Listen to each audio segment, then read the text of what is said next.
Riva lived in a small town where life moved slowly, but her dreams were far bigger than the place she came from. Since childhood, she used to hide in a tiny storage room and practice singing for hours, imagining a world where her voice could reach millions.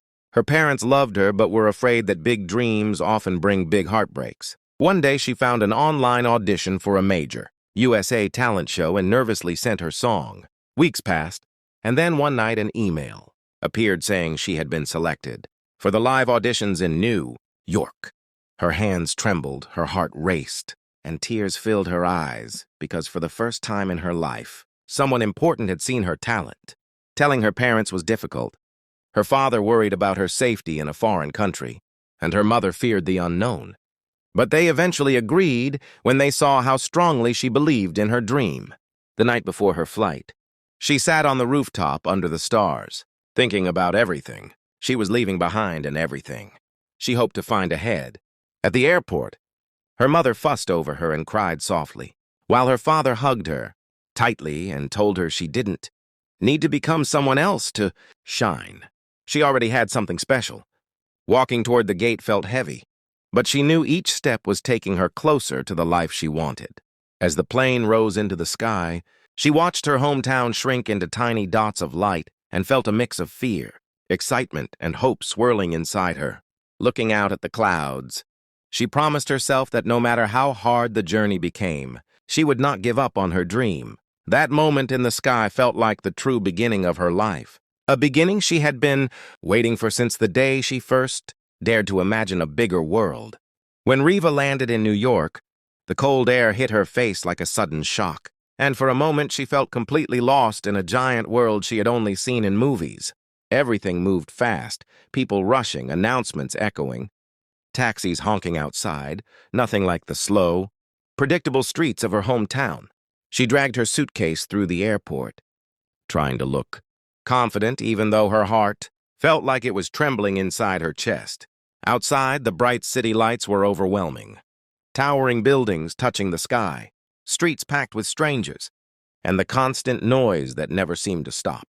She stayed in a small hostel room with 3 girls she had never met before, each from a different country, each chasing their own dream, and Riva realized she was not the only one fighting fear. She struggled with the subway map, got lost twice, and even cried silently in a cafe bathroom when she couldn't understand. A fast English conversation at the counter. Money was tight, so she ate simple meals, noodles, sandwiches, or whatever she could afford, and walked long distances to save every dollar. But every evening when she passed through Times Square and saw street performers singing with raw passion, something inside her lit up again. The city was loud, chaotic, and harsh, yet somehow it pushed her forward. At night, she practiced her song quietly in the hostel hallway when everyone slept, her voice trembling softly but growing stronger each day. She missed home, missed her mother's scent, her father's voice, her brother's jokes, and sometimes she wondered if she had made a mistake coming so far. But then she would look in the mirror and remind herself that she didn't travel across the world just to give up. She came to fight to prove that a girl from a tiny town could stand in a giant city and still make her voice heard. And gradually, as the audition day approached, the fear inside her didn't disappear, but it slowly turned into courage. The morning of the audition arrived colder and heavier than Riva expected, as if the entire city knew how important this day was for her. She woke up before sunrise, her hands shaking as she tied her hair and pressed her crumpled lyric notebook against her chest like a shield. The streets were still half asleep when she walked toward the audition venue, but inside her, a storm was raging, her heartbeats too fast, her breath too thin, her thoughts jumping between confidence and panic. When she reached the building, she froze for a moment. The line of contestants stretched all the way down the sidewalk, some warming up their voices, some stretching before dance routines, some pacing nervously, and some staring blankly at the ground as if trying to quiet their own fears. Holding her number, A1831, felt unreal, almost like she was holding a ticket to a world she had been dreaming of since childhood. She sat on a bench, whispering the first lines of her song to herself.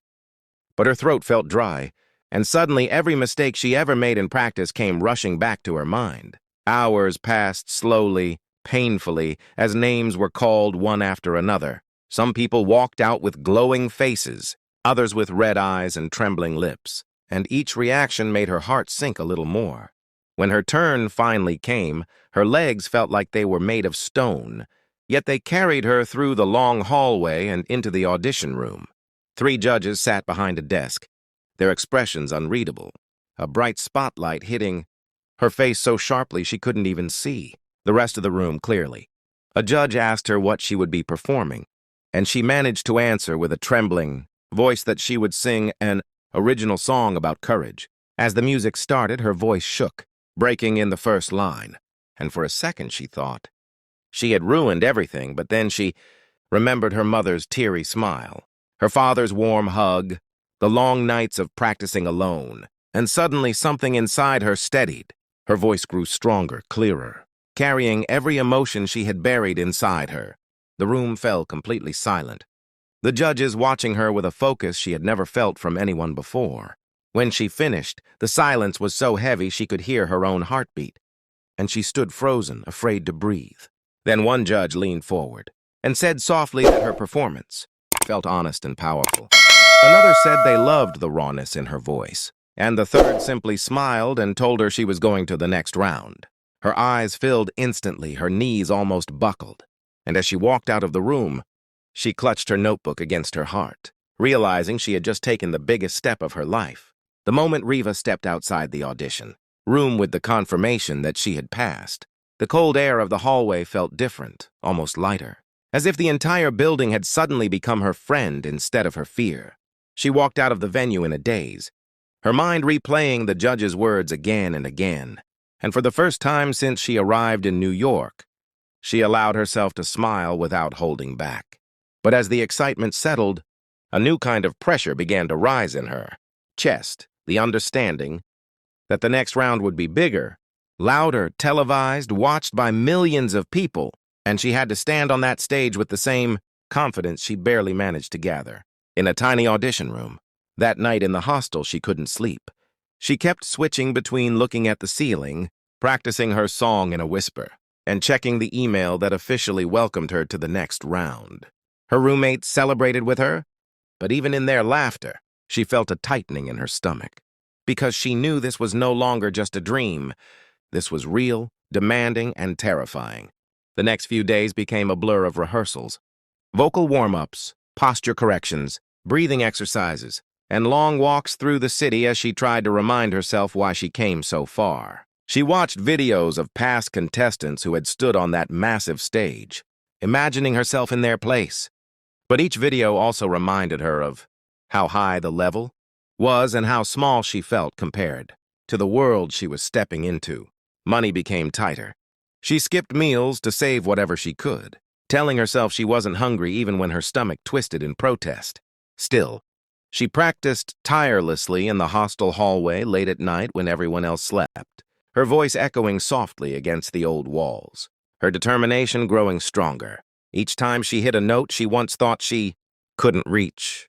Some nights she sat by the hostel window, watching the city lights and wondering if she was strong enough to handle everything this dream demanded.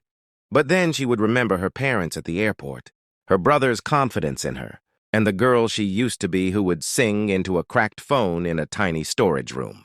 Slowly, her fear began turning into focus. She wasn't just a girl chasing a dream anymore. She was a contestant in one of the biggest talent shows in the world. And with every breath, every practice session, every moment of doubt she fought through, she understood that the journey ahead wouldn't be easy. But she was no longer the fragile girl who arrived in New York trembling. She was becoming someone stronger, someone ready, someone who belonged on that stage. More than pressure, this time she felt purpose. The day of the first televised round arrived faster than Riva expected, and the morning felt unreal, as if she were walking through someone else's life rather than her own. The corridors of the studio buzzed with voices, camera crews rushed around, contestants rehearsed nervously in corners, and every sound echoed inside her like a reminder that she was now standing at the edge of the moment she had dreamed of for years. When her contestant number was pinned to her outfit, her hands shook slightly, not from fear alone, but from the overwhelming realization that this single performance could change the entire direction of her life. She had spent so long fighting invisible battles, loneliness, financial strain, self-doubt, that standing here felt like proof that all those nights, crying quietly into her pillow, hadn't been for nothing.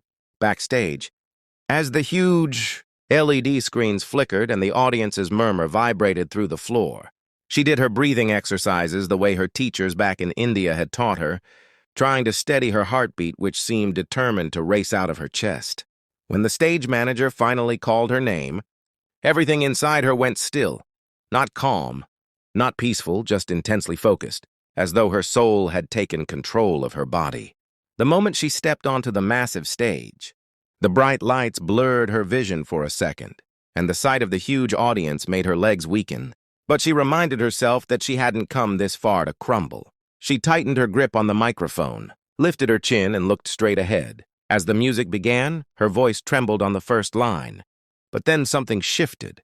She remembered practicing in empty hallways, singing through hunger, whispering melodies to herself in the cold, imagining this exact moment when she would no longer be invisible.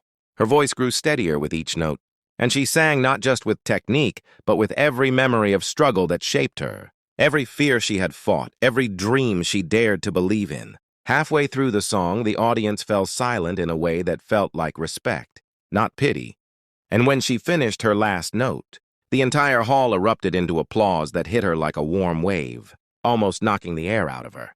She saw one of the judges wipe a tear discreetly, another smiling with genuine admiration, and for the first time, she felt not like a contestant but like an artist, someone who could move people, someone who mattered. When the judges delivered their comments, praising her emotional depth, her unique tone, and the raw honesty in her performance, she could barely process their words. She only knew that the dream she had carried in her chest for so long finally felt real. As she walked backstage after receiving a yes from all the judges, her hands covered her mouth in disbelief, and tears spilled down her cheeks. Not tears of fear, but of relief, gratitude, and the growing realization that this was only the beginning, and she was ready for whatever came next.